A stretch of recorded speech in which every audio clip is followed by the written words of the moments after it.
to begin by thanking all of you for joining us here, both our viewers and our distinguished guests. And we are here today to take a deeper look into what it means to be an asylum seeker in an increasingly anti-immigrant Europe. I will begin by giving a brief introduction before the speakers can begin speaking. So as most of you already know, the legal and social treatment of asylum seekers in Europe is transforming drastically and taking a turn for the worst. Now, there are more than 2 million asylum seekers seeking protection in the European Union, most of which are fleeing from conflict from countries like Iran, Syria, Afghanistan, Ukraine, and Iraq. In 2022, the number of first-time asylum applicants in the EU rose by 64% compared to the previous year, and with figures showing no sign of deflating in the near future. Now, asylum seekers in Europe are facing inhumane treatment, life-threatening living conditions, limited access to legal guidance, education, and healthcare, of course. These asylum seekers often face a social barrier when trying to integrate in their societies due to language difficulties and legal barriers which prevent them from working and engaging in the economic system, of course, making life increasingly difficult for them. Now, in the UK, for example, we have seen a rise in anti-immigrant laws, which have led to detrimental effects on asylum seekers. This new law sets out to prohibit new asylum seekers from entering the country through unauthorized means. Yet this deal has been carefully planned out to deliberately prohibit access to the United Kingdom through the English Channel, the channel at which most asylum seekers take due to their inability to use legal means of transport, of course.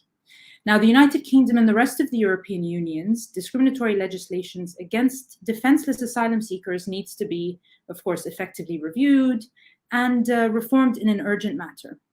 Now, in the most recent United Nations Human Rights Council, Euromed raised its concerns regarding the issue by urging European governments, particularly Sweden and Denmark, to end all discriminatory and punitive policies targeting migrants and asylum seekers immediately and unconditionally. In addition to this, in an article published 3 days ago, Euromed raised its concerns over the imprisonment of migrants in France, which has left asylum seekers in a concerning living condition. Now, this report, published by Euromed, was directed specifically to the new administrative detention center in Lyon, France. Euromed stated that the detention facility is riddled with systematic problems that violate the basic dignities of its residents and pose a risk to their physical and mental health. Taking all of this into consideration, I would like to take the time to introduce our distinguished guests, who will discuss the topic in further. After the discussion is over, viewers will have the opportunity to ask the individual speakers questions specific to the topics discussed. Now, to begin with, we have the Chief of Communications at Euromed Human Rights Monitor, Mohammed Shahada. After that, we will introduce our next speaker, Martin Lemberg-Pedersen, Head of Policy and Documentation at Amnesty International. Welcome. Then moving on, we will go to the Director of the European Council on Refugees and Exiles, Catherine Woolard. And last but not least, we will have Olivia Sandberg, Senior Policy Advisor at the International Rescue Committee. Now, like I said, once the speakers are done, you will be asked some questions, of course, from the viewers, if that is all right with everyone. And without further ado, Mohammed, you may begin.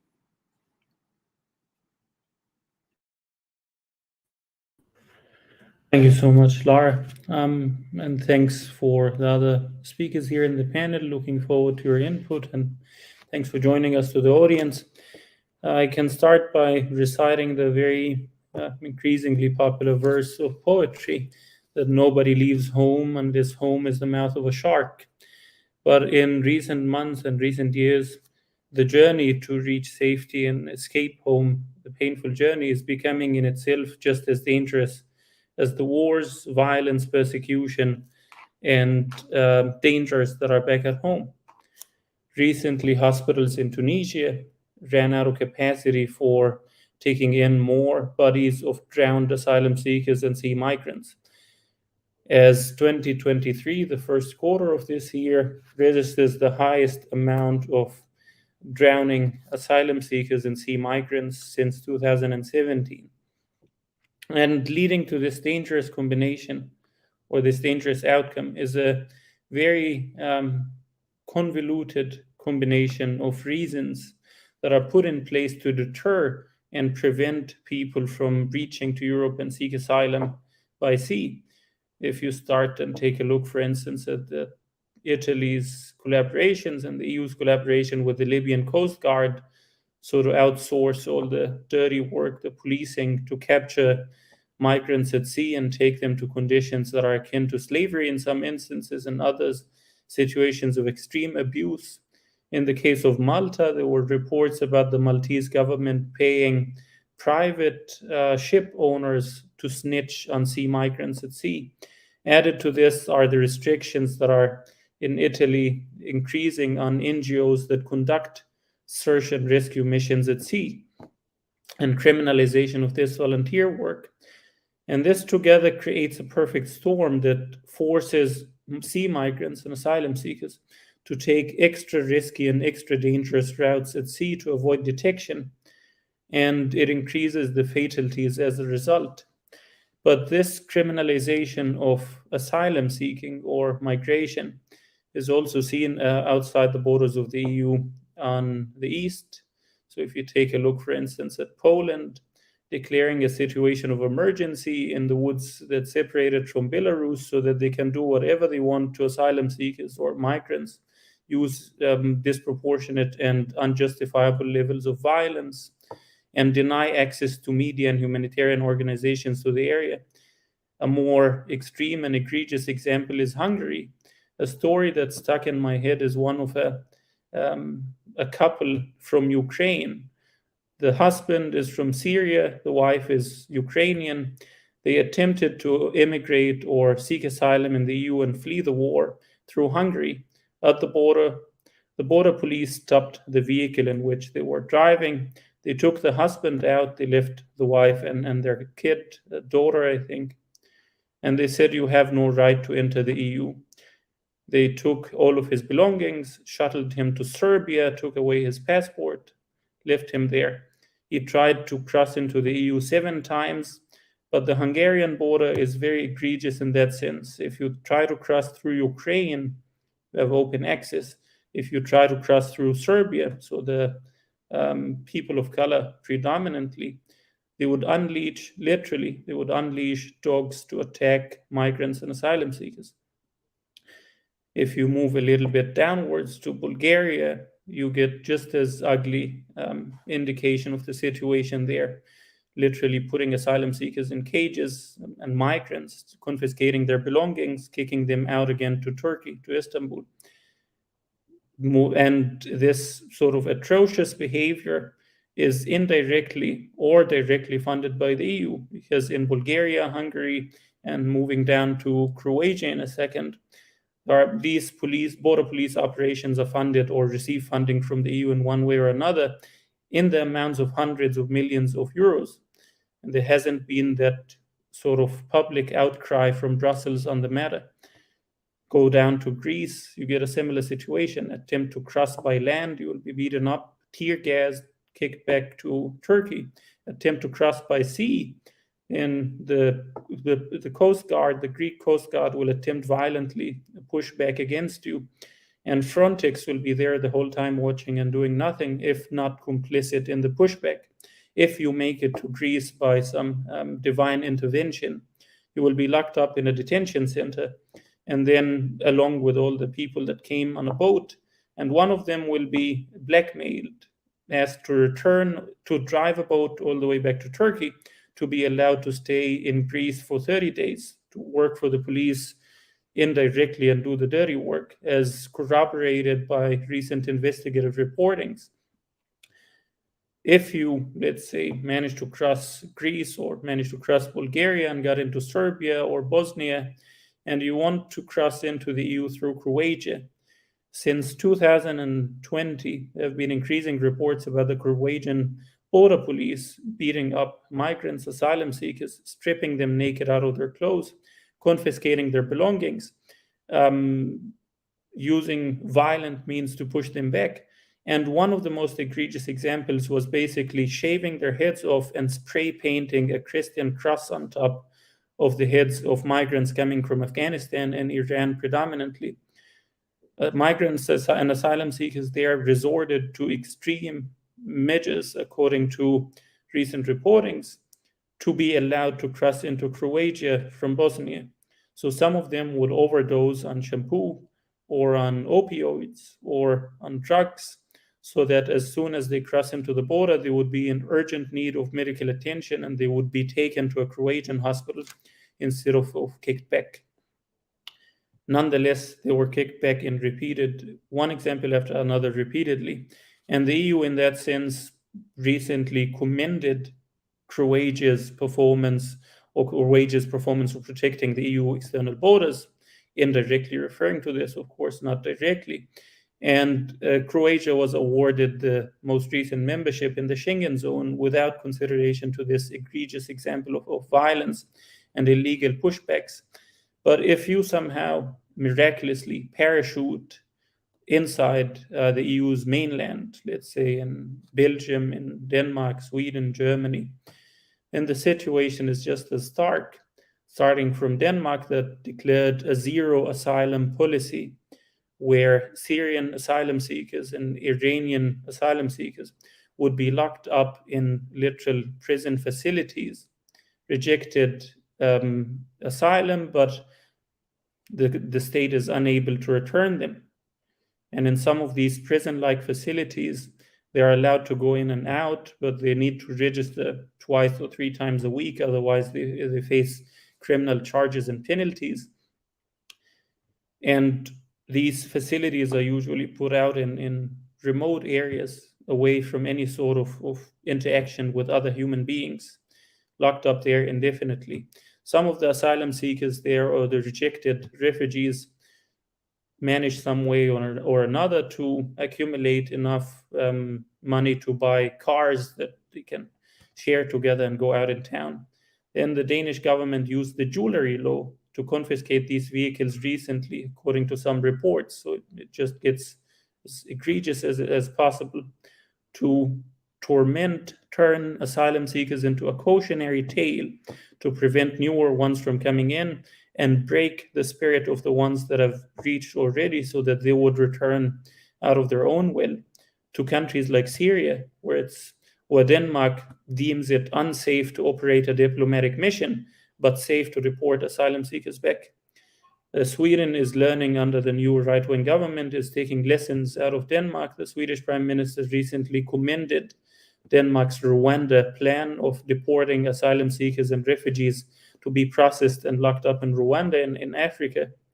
And Germany as well, the German Interior Minister a couple of days ago, Nancy Fraser, if I remember correctly, she said that Germany is considering outsourcing the processing of asylum claims outside of Europe to third countries.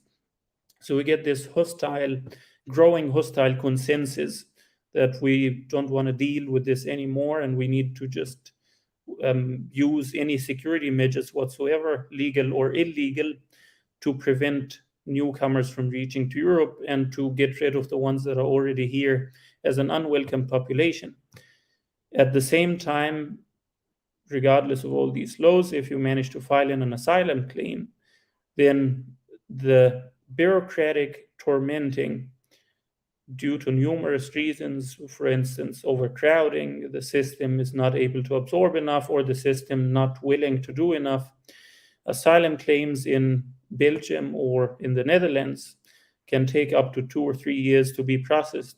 It's similar in other countries like Sweden, in Germany, in Denmark, it can take maybe up to 80 years. And in the Netherlands and Belgium, we see one report after another of running out of place to accommodate and shelter asylum seekers, which forces them to sleep rough on the street. The question here is whether or not these measures are effective at the overall goal of preventing asylum seekers from coming in. The result, if you look at the numbers, is the exact opposite of whatever the EU thinks that is appropriate to prevent this outcome, undesirable outcome. So if you take a look at the number of asylum seekers or migrants that crossed, according to the EU, crossed illegally into its borders last year, 2022, there was about 330,000 migrants and asylum seekers, which was the highest number since 2016. So in that sense, you get a general picture that the militarization, securitization, and possibly you can say open war on migrants and asylum seekers is not bearing fruit, because it does not address the root causes of the problem. It merely addresses the superficial symptoms that come out of it. So trying to contain the problems emanating in those countries by preventing people from reaching to Europe, instead of addressing the situations in these war-torn and conflict-ridden areas. And the only way that the EU can overcome this dilemma is basically to devise and collaborate on innovating and creating new safe and legal pathways for claiming asylum and seeking refuge in Europe, instead of criminalizing what they perceive or call or deem as illegal crossings. People escaping from certain death will stop at nothing to escape from that death. So tear gas, live bullets, whatever the EU puts in place, it's merely just a painkiller or a temporary solution, ugly as it is, that does not prevent the flows of migrants and asylum seekers, and does not solve the problem, and is a lose-lose for everyone. Thank you so much. Looking forward to the next speakers. Thank you very much, Mohammed, for your detailed description of the situation. So for those viewers who just joined now, Mohammed looked at the militarization, securitization of the situation in Europe. He also shed light on the specific countries, such as Croatia, Netherlands, and Denmark. He provided certain policies that should be set in place, such as addressing the issues that are happening in these conflict-ridden areas, instead of criminalizing these asylum seekers that are entering Europe due to unsafety in their countries, and of course they're unable to return. So thank you so much for that. Now we will move on to Martin. You may begin. Thank you very much, and thank you, Mohammed, for your great start of this conference. Can you all hear me? There's nodding going on. That's great. And thank you for putting together this, I think, very timely and urgently important intervention, because as Mohammed was saying, there are several really worrying tendencies that have been going on for a while, but which may also accelerate in the coming time. In the following, I'm going to focus actually right along with what has been said already, but then focus on a few issues, such as some of the displacement crisis we are witnessing, the kinds of instruments put in place or allegedly put in place at the European level and also some national level, the criminalization of solidarity which takes place, and then the some not so promising aspects for the future alongside some possible solutions. So that is the ambitious plan here. So in the context of displacement, we can focus on different kinds of instances across the European external borders, typically and outside in regions of origin, etc. That is often done. We can mention the terrible crisis unraveling in Sudan, Kenya, also Eastern Congo, as well as Tunisia. Those are just a few of the cases. I think these are all important. I think the kind of response we're seeing now, in particular, for instance, Sudanese trying to escape across the border to Egypt, shows us a very bifurcated or differential treatment of people displaced. Several commentators have pointed out the rather dismal comparison with the way in which European countries reacted when the mass displacement occurred from Ukraine, which can then again be compared to the displacement from Afghanistan not long before. There are several standards, if not double standards, at stake here.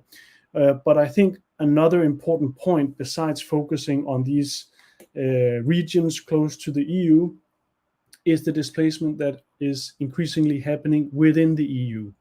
So this is sort of an elephant in the room. When we listen to European policymakers and even national policymakers to some degree, they are focusing a lot on the external borders of the European Union, as if that is where the mass displacement only occurs. However, as we're seeing, especially after Brexit, places like Calais, but also a number of other internal EU borders are increasingly experiencing displacement. This should be a cause for pause for European policymakers, because it reveals that the system constructed through the last years, even decade, is not working. Not just at the external borders, but within as well. There is a sort of border-induced displacement taking place, and even upscaling within the EU. In terms of the instruments proposed by the European Union to address some of these issues, we've just seen the Parliament sort of reify its commitment to the Migration Pact, but also we're seeing regulations on instrumentalization of migration, so-called, and negotiations on the Schengen Border Code. Amnesty International has expressed a great concern about these developments. The fact that the pact is increasingly also sort of opening up for partnerships, which quickly can evolve into the funding of control or the outsourcing of control with key countries in the region. The fact that the instrumentalization of migration is very likely to be used to criminalize people trying to do search and rescue, also rather Eurocentric definition. The fact that the Schengen Border Code is taking its cue from the very troubling developments we saw Mohammed referencing as well, with the sort of state of emergencies implemented by Poland at the Belarusian border, but then copy-pasted across other Baltic countries, and finding its way into a lowered standard of reception and protection for asylum seekers also within the EU. These developments should tell us that we really need to shout out to the policymakers that the path they're pursuing is one which risks exacerbating the phenomenon addressed. In some ways, can be counterproductive. So if we look at the way in which we have the criminalization of solidarity taking place, there's a number of cases, the Uenta crew trial, the recent Italian legislation, which makes it impossible or places great hindrances on search and rescue queues to rescue people they know are in life-threatening conditions. There was the trial against Sean and Sarah, which was dropped because the Greek authorities had done a terrible job in assembling burden of evidence. So it sort of spoke to the kinds of intimidation strategy against search and rescue organizations which are pursued and are tried for years in order to make them cease activities, even if authorities perhaps have a feeling that they won't win the cases in the last end. Recently, the Agent Boat report has also been charged with criminal actions by Greece.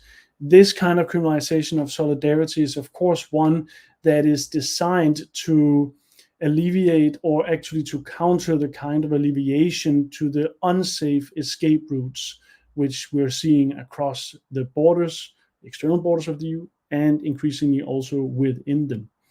There are then some future directions which are pointing towards an institutionalization and also an acceleration of these troubling dynamics.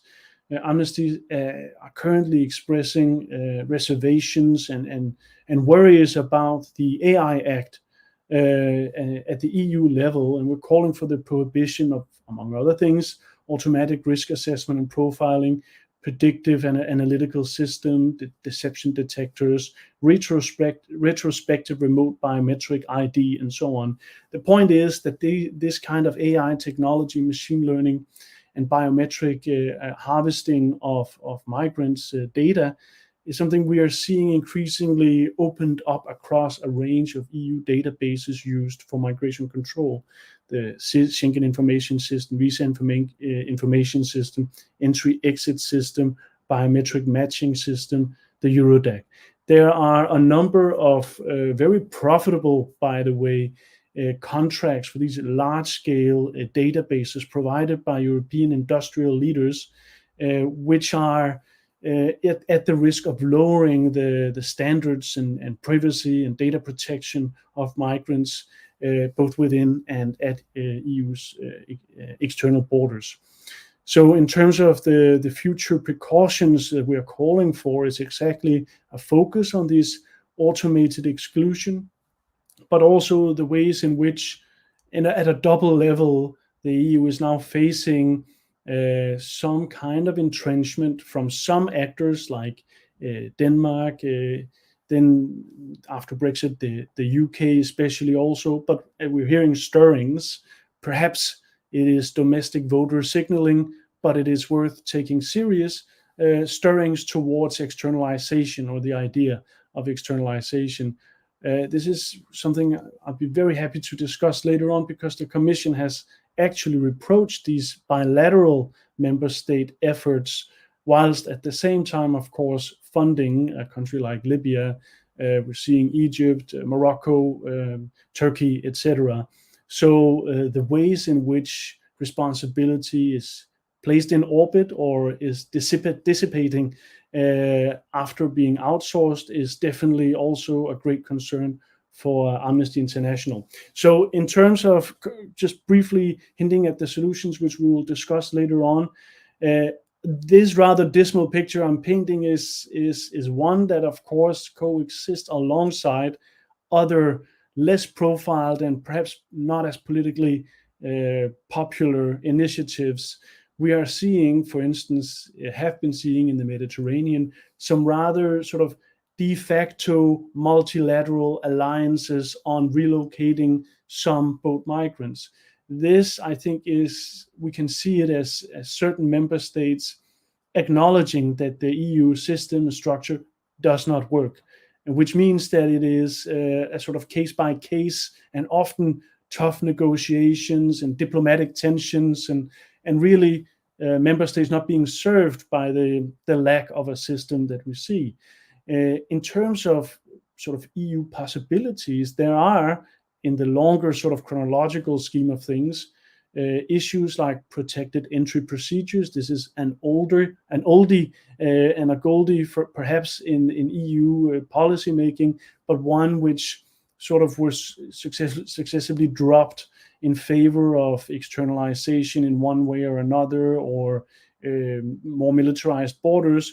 But it is still an idea which can be taken into consideration. The Temporary Protection Directive is one that Amnesty had called for in other instances. Then it was implemented after the displacement from Ukraine, but of course in an extremely differentiated manner, which is we just have to look at the way in which people are treated at the Polish border and at the Balkan right now to see the problem here. So at the heart of things, there is certainly also a need for policy alignment at the EU level. That is, to contemplate migration policy as an issue which is already linked and need to be thought together with trade policy, with displacement, with extractivism, with support for repressive states and so on. Without that key connection, we're only going to see more displacement and a system which is not geared to actually addressing neither root causes nor the symptoms of it. And thank you for listening. Perfect. Thank you so much, Martin, for that. So for those of you who just joined, Martin discussed the criminalization of solidarity. He discussed the kind of instruments that are put in place to criminalize these asylum seekers entering the EU. And he concluded by shedding light on how there needs to be policy alignment in the EU amongst all member states to integrate migration policies with other sectors of society and other policies at hand. So thank you so much, Martin. And once again, if anyone has any questions for Martin or Mohammed, please do put them on the live chat. And now we will move on to Catherine Woolard. You may begin speaking. Yes, thank you so much, and thank you to the previous speakers. So I'm going to base my comments on the agenda that was provided, with some comments on the current policy, and then some comments on the way forward, the proposed way forward that has been mentioned in the agenda. And the points that I'm going to make will draw on all of ECRE's work. So ECRE is an alliance of organisations. We have 118 member organisations in 40 European countries, and we have an office here in Brussels, which I manage. But it's that alliance with the organisations that are working in all European countries, or almost all in 40, who are doing every single aspect of response to this situation and have the evidence of what's happening. And those members are very different. Some of them are major global organizations, including the two others who are speaking here, but others are organizations of activists. Some of them are refugee-led organizations, organizations with people who've directly experienced some of what we're talking about. And in this context, I agree completely with the points of the previous speakers that we're looking at a situation of extreme hostility towards people arriving to seek protection in Europe. And it's not just extreme hostility, it's deliberate hostility, and the ongoing constant violations. And on the other hand, there is an enormous resistance to this, which I will also come to. And if we look at the current situation, I mean, the policy is one that is based on prevention of access to Europe, regardless of the cost or the consequences. And some elements of this are also known as externalization, as has been mentioned. And this is a strategy of externalization, which is about externalizing the people themselves, externalizing asylum applicants and refugees to other regions. So externalizing Europe's responsibilities. And we tend to look at externalization as having three different dimensions. One is based on preventing access at borders. So that may be through the kinds of violence that Mohammed so accurately described earlier. Sometimes those are deliberate actions, but it's also sometimes about the policies of omission, of not doing something. And in particular, if we look at search and rescue, it's the decision to not have state-led search and rescue that is at fault. The second element of externalization is changing asylum policies within Europe, so that they are harsher, so that it's more difficult to get protection for people who do arrive. And the third element, which is the one that people sometimes focus on, but in some ways it's the least effective, is cooperation with all the countries outside Europe. And that may be trying to buy or pressure or bribe countries to take on those responsibilities that Europe is trying to externalize. But it may be also the idea of external processing, which has been mentioned, which is the idea of trying to process asylum claims by Europe, but geographically somewhere outside Europe, which is what the UK purports to have achieved with the Rwanda deal. Excuse me, it's not what the UK purports to do, it's what the Denmark is trying to achieve. In the UK case, it's an effort to get Rwanda to process those claims. So the external processing of European asylum claims is one element of those external policies. Now, there are also difficulties within Europe, which are often based on a lack of compliance with the standards, the law, the policies that exist. And that then leads to the situation that has developed. And there's also within Europe this question of the Dublin regulation and the dysfunction that's created by a lack of sharing of responsibility in a fair way within Europe, which also creates what was mentioned by Martin of the situation of movement onward within Europe and some of the punitive approaches to that onward movement. All of this is happening in a context where the numbers of people arriving in Europe to seek protection are manageable. And not only that, it would actually be in Europe's interest to try to accept, protect, and include these people in European societies. I would also refer to the point made by the moderator at the beginning, which is that actually most people arriving in Europe to seek protection do have protection needs. So often this myth is used that people are not refugees, they don't have protection needs. In fact, they do. And I think a question sometimes is, does some of this hostility come because people are in need of protection? And states know that if they do access asylum systems, they are likely to get a positive decision, or at least it's going to be difficult to return them. So I would question whether all of this is getting worse. We see elements of this policy going back decades. And in some senses, I think it's also almost like a perpetual struggle, that there's always actors, state actors, leaders, politicians, parties who attempt to put in place anti-refugee policies and wider anti-migration policies. Indeed, not just decades, it goes back hundreds of years, that there's this tension between states and attempts to close borders and efforts to be more open and to offer sanctuary to those who need protection. So that doesn't mean, that doesn't make it any better that these things happen. But I think it's a different way of framing it to understand that it is a perpetual struggle and it will always need resistance and action to counter those policies. What has happened recently, I think, is perhaps an acceleration or an escalation of this, perhaps an attempt to find new tools, new ways to put in place this anti-refugee policy. And at the same time, attempts to crack down on the resistance, which is also always there, in the form of criminalisation.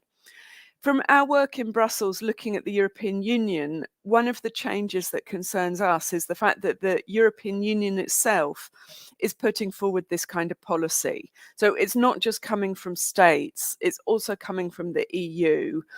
And I think this comes from 2015, 2016, where the arrival of people, refugees seeking protection, created a political crisis and a political panic. It wasn't a refugee crisis, it was a political crisis, an identity crisis in Europe. And it was also a crisis of the EU itself, which almost became existential in that there were fears that it would lead to the collapse of the European Union. And that has meant the EU has now become an actor that works on this negative side, because in the institutions of the EU, there is a belief that if people arrive to seek protection, if refugees are coming, this will somehow threaten the EU because of all the conflicts that develop when that happens. Not to justify it in any sense at all. I think this is an additional alarming element, that the EU is not acting in line with the treaties and with EU law. So moving to the second point, which is the response to this. What are the ways forward? I think it's about action of all actors who are concerned, and in every possible way. So there isn't any one key to resisting these hostile policies. It requires actions across all different types of activity, any means that are available, and also by all the different actors, be they state, international organization, civil society, and others. So, for instance, part of that resistance is about using law. It's about litigation. It's about legal cases to support people's rights. And we see that in this environment where the politics are hostile, people rely on courts and on judges to defend access to rights for refugees and asylum applicants. So there are legal routes. There are political routes, which is advocacy, lobbying. Sometimes that doesn't seem very effective these days.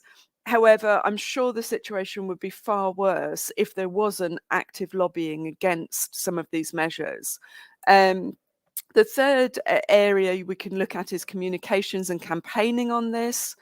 And then we can also look at direct action. And I think all of these elements are necessary. And I'm concerned if I hear a sense of competition about what works and what doesn't work, and we only need this or we only need that. Similarly, the actors of resistance have to come from inside the system and outside the system. There are political parties that are standing up against this. There are politicians. We work with them. Many of you do as well, I'm sure. We support them. And there are also others within the system, people who work in asylum systems, people who work in emergency services, people who work in health services, others that are also part of resisting some of these hostile policies. And so in that context, there are also particular actors that are particularly important. We see people with a refugee background themselves who are increasingly active and involved and vocal, which is extremely important. And for instance, at ECRE's side, we're now in a situation where nearly half of our staff members are people who themselves come from a situation of displacement, who are employed because they're experts, but it gives extra credibility if people have that direct experience. And as a final note there, in terms of resistance, part of this is about externalizing to other regions and other countries.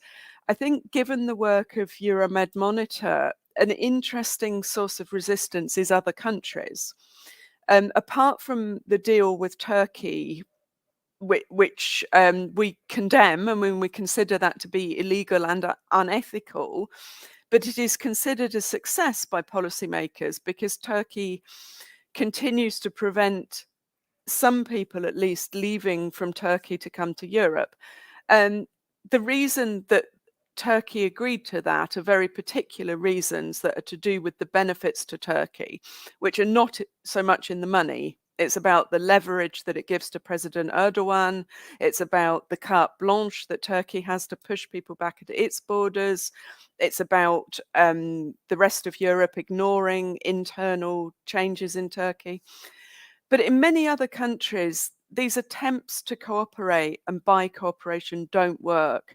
And we also see increasing resistance also from civil society and populations in other regions. And I think this is extremely important because so many of these policies will depend on that cooperation. And it's a very neo-colonial approach as well, this idea that countries will be convinced by a few peanuts of European money that they should take on Europe's responsibilities at a time when it is manageable for Europe to be doing more. And to wrap up, I mean, we also put forward our alternatives. Some of those have been mentioned. Safe routes are absolutely crucial, also from a humanitarian perspective, resettlement, complementary pathways, and so on. There needs to be a massive expansion. They will never be enough. People still have to be able to seek asylum if they cross a border. It's not illegal to cross a border to seek protection. So those safe routes cannot be an alternative to access to asylum. Making asylum systems function in Europe is also important. This is often about implementation of standards that already exist. Inclusion through access to rights is extremely important, and there is a huge amount of work going on that, despite some of the efforts to limit inclusion and there's really pernicious anti-integration policies that we sometimes see. On the other side, there's also those working to support inclusion. And then, as mentioned, also foreign policies that actually try to prevent displacement rather than trying to prevent migration. And often it's about foreign policies doing what they're supposed to do, to support livelihoods, to support development, but also to support security for people in other regions, and also not causing displacement in the first place would also be something useful. None of those things alone is enough, and those are also things that are kind of perpetual struggles to get change in those areas. But nonetheless, if there wasn't that attempt to get those changes, then I think the situation would be even worse. So that's I think some of the areas that we see as a way forward. Historically, the context in Europe is very tense and very difficult, but there's also other elements. So, for instance, the fact that public opinion is more, in many countries in Europe, is actually more open to supporting refugees and more open to immigration more generally than at many points in history, even though this is ignored by politicians sometimes. And from a self-interested perspective, Europe has its own needs for new populations, which can be used to make the pragmatic argument that a better approach is also to grant protection quickly and to then include people. As a final note, the experience of responding to displacement from Ukraine is something that also offers an alternative, a positive way. So Europe could manage 5 million people arriving. There are ongoing challenges with that, but the response was the complete opposite of the normal response. And we argue that that should then be applied in the asylum system as a whole. Thank you. I'm wrapping up there. Thank you very much, Catherine, for your detailed discussion. That was very interesting to listen to. For those of you that just joined, Catherine discussed many points, some of which were the policies that are preventing asylum seekers from accessing Europe. She discussed the externalization of asylum seekers in Europe, such as access at borders, search and rescue missions, which was also discussed by Martin, which are highly criminalized and criticized by the EU. Another form of externalization Catherine discussed was the changing asylum policies within the EU, which are becoming progressively harsher throughout the years.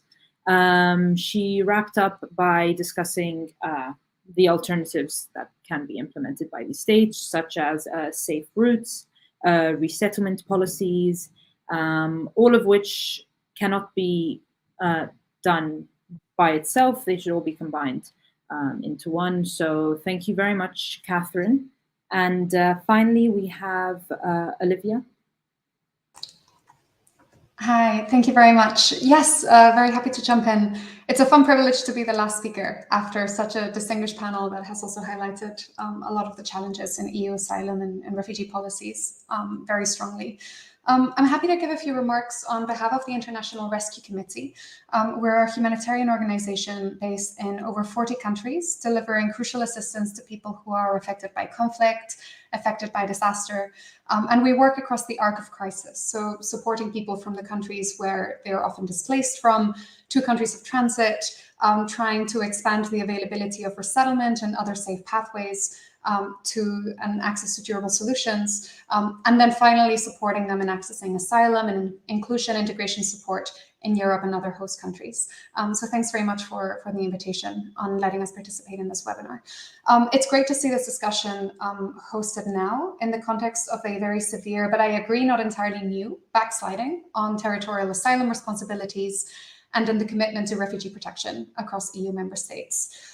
There's 4 trends that I was planning to mention briefly that are becoming increasingly normalized across Europe and that highlight some of these concerning trends.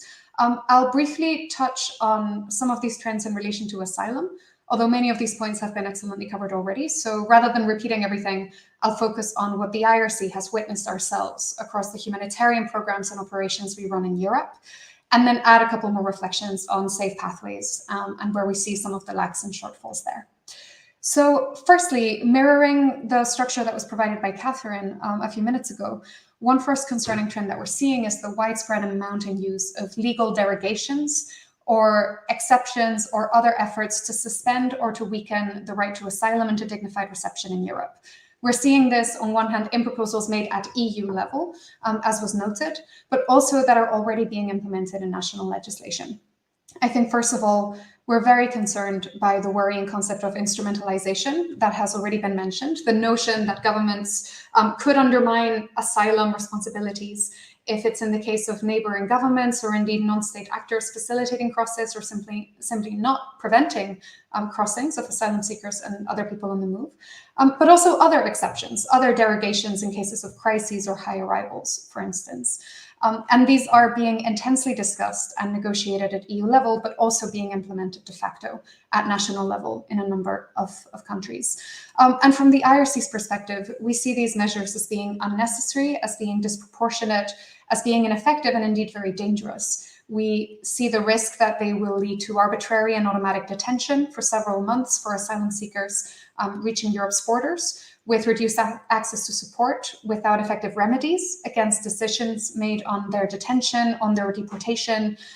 We see the possibility to delay registration for several weeks as potentially making people vulnerable to unlawful removal or to pushbacks. And of course, many organizations, especially those present here today, have already documented the rights violations, the violence, the degrading treatment that tend to be associated with these measures.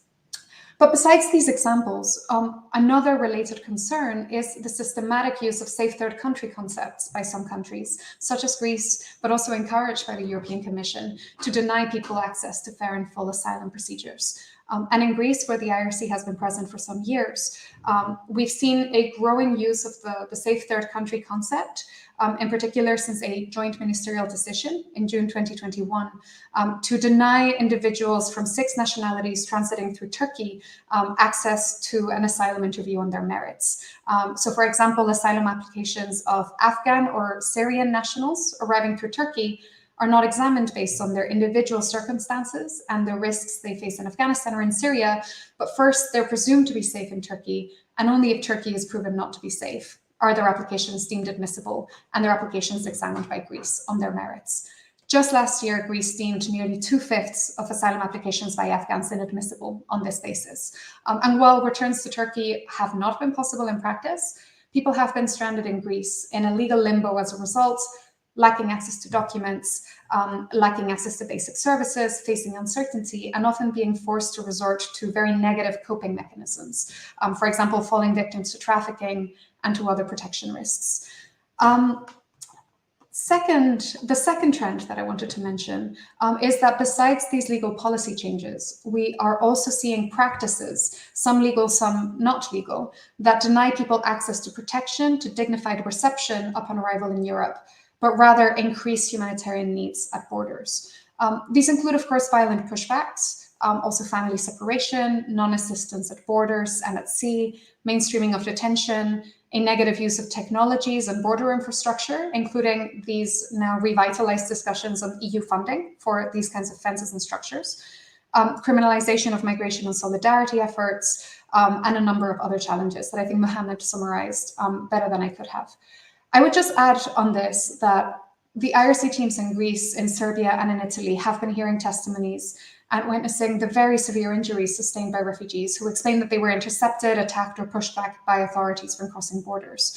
So when we use the term pushback, this doesn't quite convey what the practice means. It's not just denying people access to asylum procedures. It's not just denying access to the territory. These practices often involve violence, they involve demeaning treatment, they involve theft, and a number of the other practices that were mentioned earlier. And of course, beyond being a human rights crisis, they also amount to a rule of law crisis in Europe. And it raises questions about the usefulness of attempting to put new legislation in place until existing EU laws and standards are systematically enforced and systematically upheld.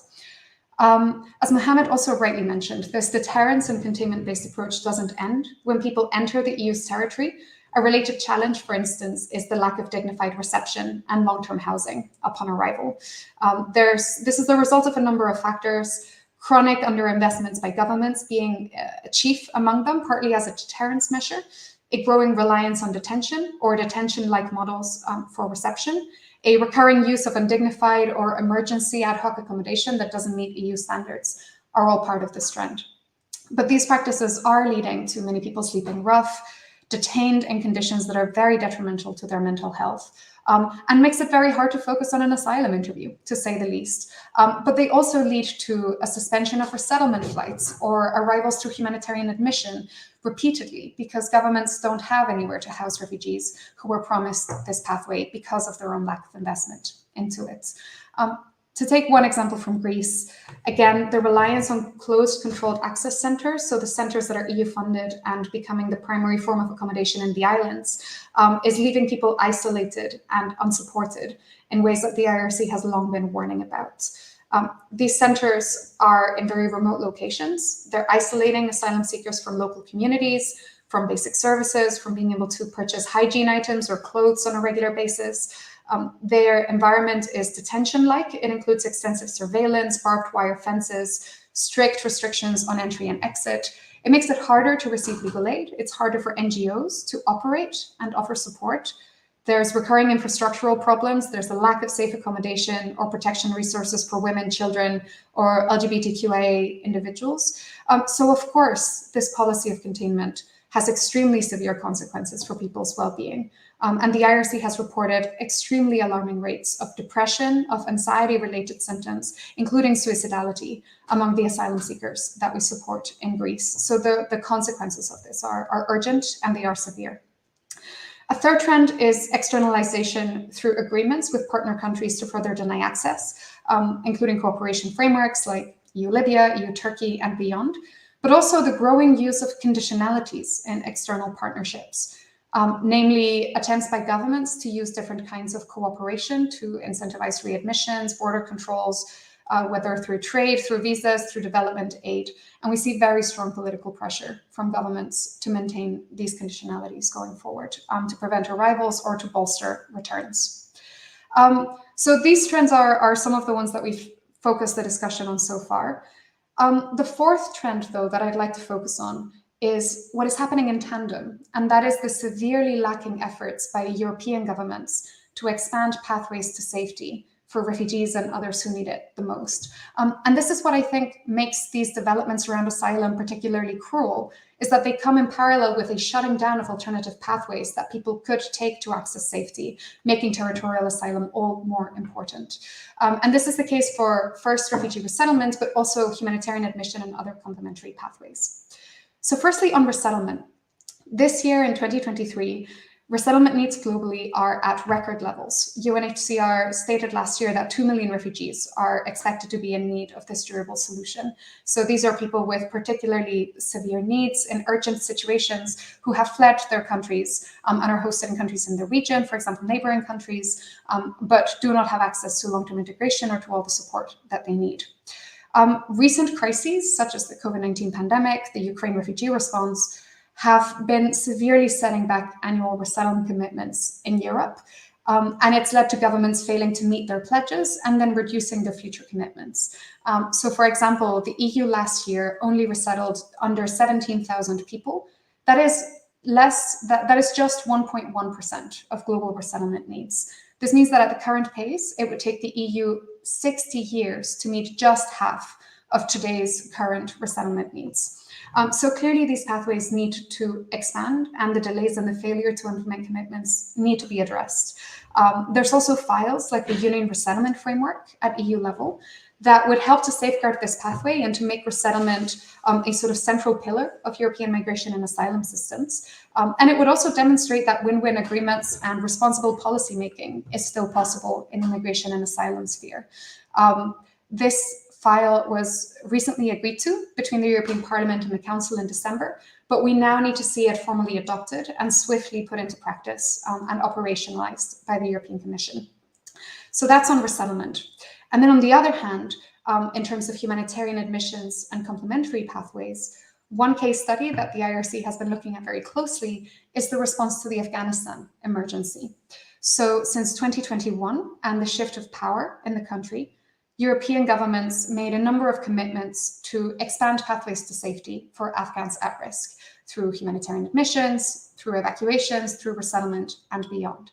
I won't go through all of them, but for example, Germany promised a federal admission scheme to welcome 1,000 Afghans a month over 3 years. Italy established a humanitarian corridor pathway for 1,200 Afghans through collaboration with civil society. Ireland, Belgium announced other schemes that varied in size, for example. But now, more than 1 year after these commitments, and soon 2 years after the change in power, many of these pathways have proven extremely slow to materialize, and there are severe bureaucratic obstacles that are preventing many people from accessing them.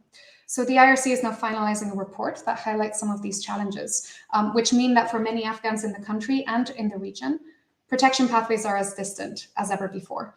Some of these challenges include difficulties in leaving Afghanistan's territory and getting safe passage to the region, inflexible identity and documentation requirements, very narrow eligibility criteria, which exclude many family members, people who had formerly worked with European states in Afghanistan, or people who already fled to neighboring countries from the available family reunion or humanitarian admission schemes. There's very lengthy bureaucratic processes, very inaccessible forms and application procedures, a lack of transparency on the pathways that exist and how to apply for them, severe delays in processing cases, and lastly, many missed opportunities for EU coordination and operational support throughout this process. So as a result of all of these challenges, many people at risk are still stranded in Afghanistan or the region, waiting for some of these pathways and these promises to materialize. So not to end on a note of challenges, looking ahead and knowing also that there's only 1 year until the next European Parliament elections and the end of this European Commission's mandate, it's IRC's perspective that a key priority for EU institutions and member states has to be to strengthen access to asylum under all circumstances in Europe. This is the last chance to ensure that the new pact negotiations, insofar as they progress, have fundamental rights and humanitarian principles at the center. It's a last chance to determine the legacy of this commission and whether Ukraine will be an exception in the positive response to people in need of protection, or one that really sets the standard for future refugee responses. But also, this is an important year to set the tone for what EU institutions want to accomplish in the next cycle, and if they will set a firmer focus on enforcement and on accountability for violations, for example. And I would end just by saying that there's been a number of humanitarian and displacement emergencies in recent years, which have been tragic for people affected, like Afghanistan, like Ukraine. But they have also led to a number of really valuable policy innovations, to new coordination fora, to new momentum through solidarity platforms, through new commitments on relocation, new principles guiding some of these responses. So this next year is also a very valuable opportunity to reflect on what works, on how to strengthen EU's responses, not just in providing access to asylum and inclusion, but also the rapid expansion of safe pathways to respond to emergencies, for instance. There's many more technical recommendations that we could make, but fundamentally, as I think other speakers hinted at, what is needed is overall a new politics of protection, and governments that take pride in the protection that they offer refugees, and EU institutions that are not afraid to enforce these principles. Humane responses to asylum seekers and refugees and others on the move are effective responses, and they are certainly more sustainable than the status quo and a number of the proposals that continue to be the ones on the table. So yeah, I'll end on that note and hand back the floor. Thank you so much, Catherine. Thank you so much, Olivia, for your discussion. Now we will move on to questions. So the first question is directed to Martin and Catherine. The question is, why do EU countries tolerate politicians who destabilize their countries when they are the cause of immigration? Either Martin or Catherine, you may begin by answering the question.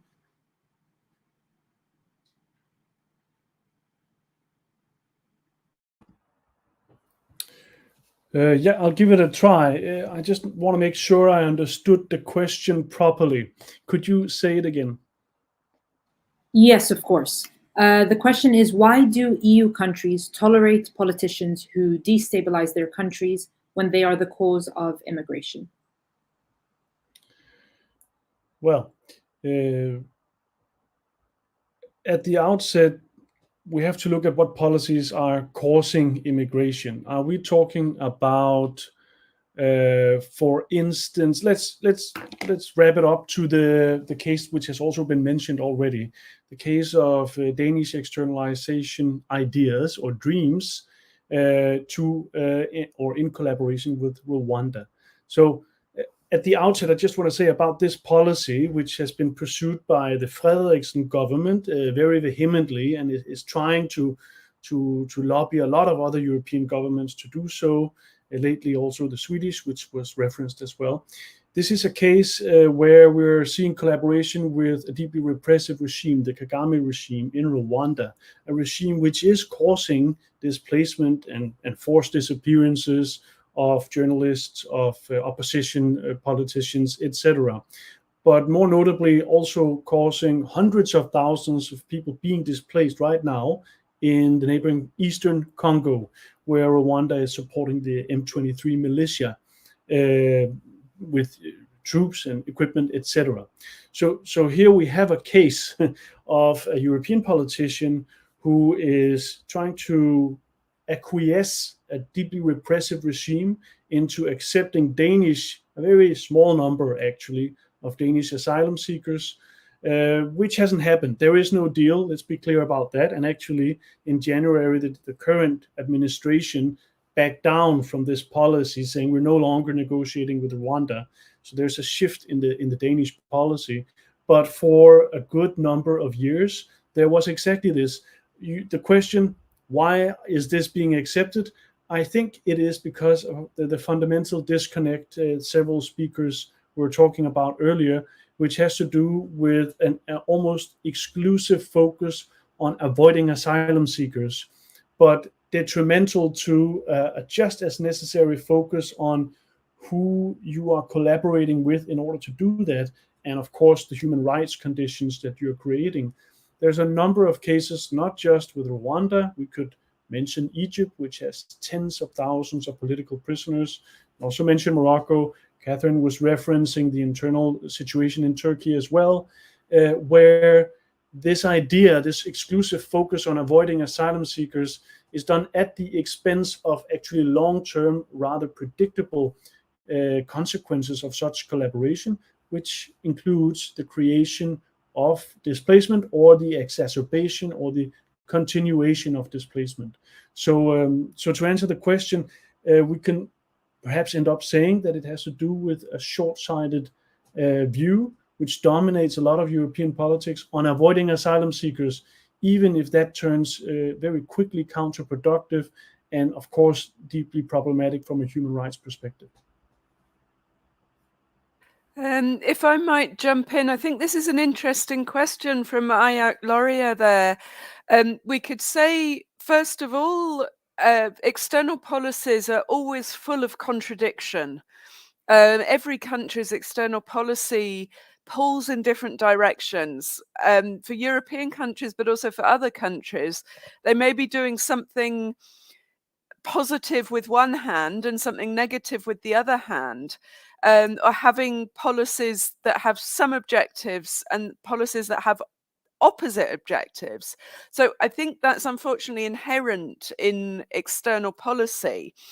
What has changed in recent years is also the effort of internal politicians responsible for internal policy, so interior ministers, justice and home affairs ministers, the effort of those politicians to control external policy. And very often those are politicians who have no experience in external affairs. There may be people who themselves have never lived outside their country of origin, which is true for many politicians in Europe, and who've never been active in diplomacy or security or development. And so they then try to capture external policy and external money to prevent migration, or to use those external policies to control migration. And you can hear this when you discuss with those politicians. They have a very naive idea about the power of Europe. And one, I used the word before, neo-colonial, because it often comes across as this idea that Europe can just go into different countries and buy support, and those countries are not actors themselves, that they're just there to be subjects. So this we hear particularly from politicians with a different background.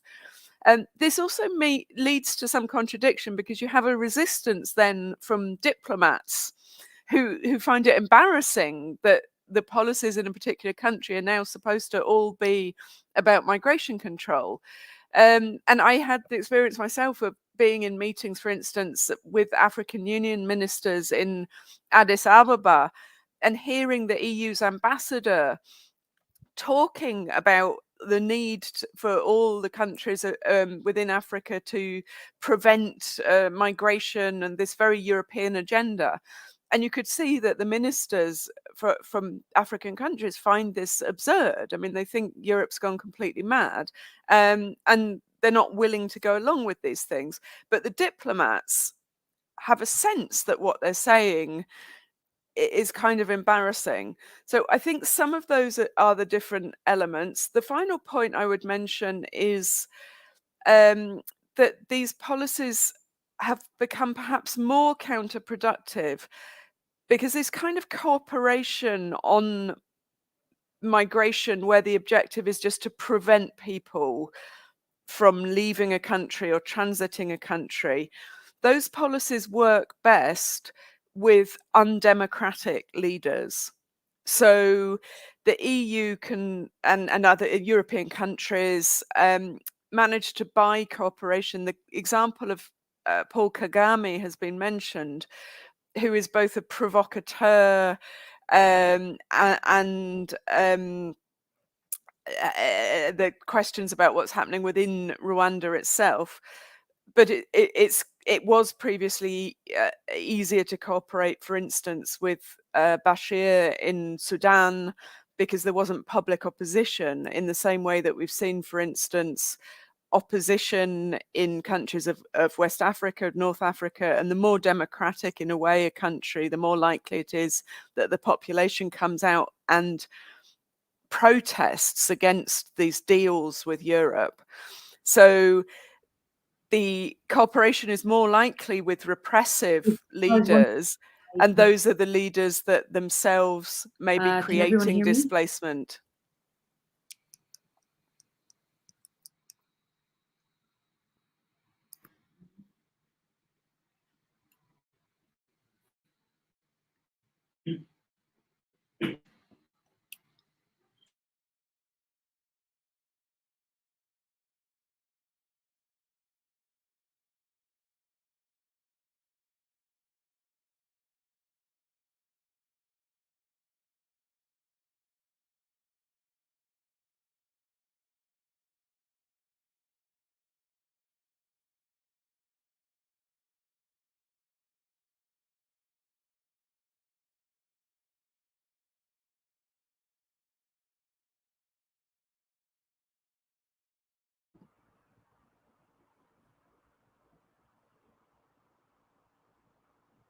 I wonder if you hear us. Catherine finished some excellent points here. I think maybe Lara's having a problem connecting. So should we address the extra question from Ayak Loria as well? Shall I throw it to Olivia, as you haven't had a question, and Mohammed, if he's still with us? What is the EU position on world leaders that are continuously destabilizing other countries in the name of democracy? And Libya, Syria, and Sudan are mentioned. Yeah, thank you, Catherine. And Mohammed, if you're here, I'd be very happy to also hand over to you. I think from a humanitarian organization, we may not be best placed to comment on specific relationships between the EU and other countries and specific examples. But I think from the IRC, the perspective that we've held, and I think also to an extent this this question was answered in the previous one. I think on one hand, the EU's engagement with third countries, with countries of origin, with countries in its neighborhood, but also countries whose policies have effects on global displacement, needs to be strongly based on humanitarian principles, on principles of refugee protection, on putting development aid and those objectives first. And of course, on one hand, acknowledging the relationship between these policies and migration and forced displacement, like the dynamics that Catherine already outlined. But on the other hand, ensuring that doing so while ensuring that migration objectives do not trump those development objectives or do not serve to undermine them. So very often we see the EU's engagement with countries of origin and transit focused on preventing movements across borders, preventing returns, strengthening border controls, at the expense of supporting sufficient efforts on reintegration after return or voluntary return, sufficient efforts on providing information to people about the pathways available or the risks along their journey or the integration support that might be available. Providing, expanding resettlement commitments, expanding labor mobility initiatives for refugees. So in general, we would call for the EU's engagement with third countries to become a lot more principled and to ask, what role can the EU's aid, the EU's diplomatic engagement, the EU's leverage as one of the world's greater economies play in strengthening also access to livelihoods, access to protection within the region, as well as asylum and pathways to Europe. And in terms of engagement with other influential governments, with the US, for example, again, we've also strongly advocated for transatlantic cooperation on these issues around, finding global solutions to forced displacement that are humane, that are effective, and that rely on that principle of cooperation. I think one trend that has come out very strongly from the discussion is that a lot of the trends that we're discussing and a lot of the backsliding, offshore processing, forced returns to third countries that have nothing to do with the countries that individuals came from themselves and whether those are safe, these trends exist across states and they exist across continents. States are already borrowing worst practices from each other, and an idea that starts in the UK or in Denmark can very quickly become an idea tested in Germany or the Netherlands, to give some examples discussed throughout today. Discussions on the reception models that are implemented in Greece are now being had in the UK or in the US, for example, to see if they could serve there, despite the very severe mental health implications that we know that these have. So given that the sharing of worst practices is already taking place and that there's a normalization and domino effect at place also, in which states feel more justified in restricting access to rights if they're not the only ones to do so, what we also need to see is a lot more cooperation and pressure between states on best practices, to see real humanitarian leadership between the EU, the US, Canada, the UK, other governments that are committed to these values. There's been efforts to set up resettlement diplomacy networks or high-level resettlement fora in which states actively cooperate on expanding these pathways. We need to see more public high-level commitments to refugee protection, to upholding asylum standards, to upholding rights and borders. So we would, of course, be very keen to see stronger transatlantic commitments and humanitarian leadership on those fronts. But again, others may be better placed to answer in depth. Thank you so much. Thank you, Olivia. And thank you to all our speakers. Our time, unfortunately, is up and we are unable to ask any more questions. Thank you to our viewers as well for staying tuned with us and providing us with your questions. On behalf of Euromed Human Rights Monitor, we thank you all, and I hope you have a lovely evening. Thank you. Bye. Bye. Thank you for having us.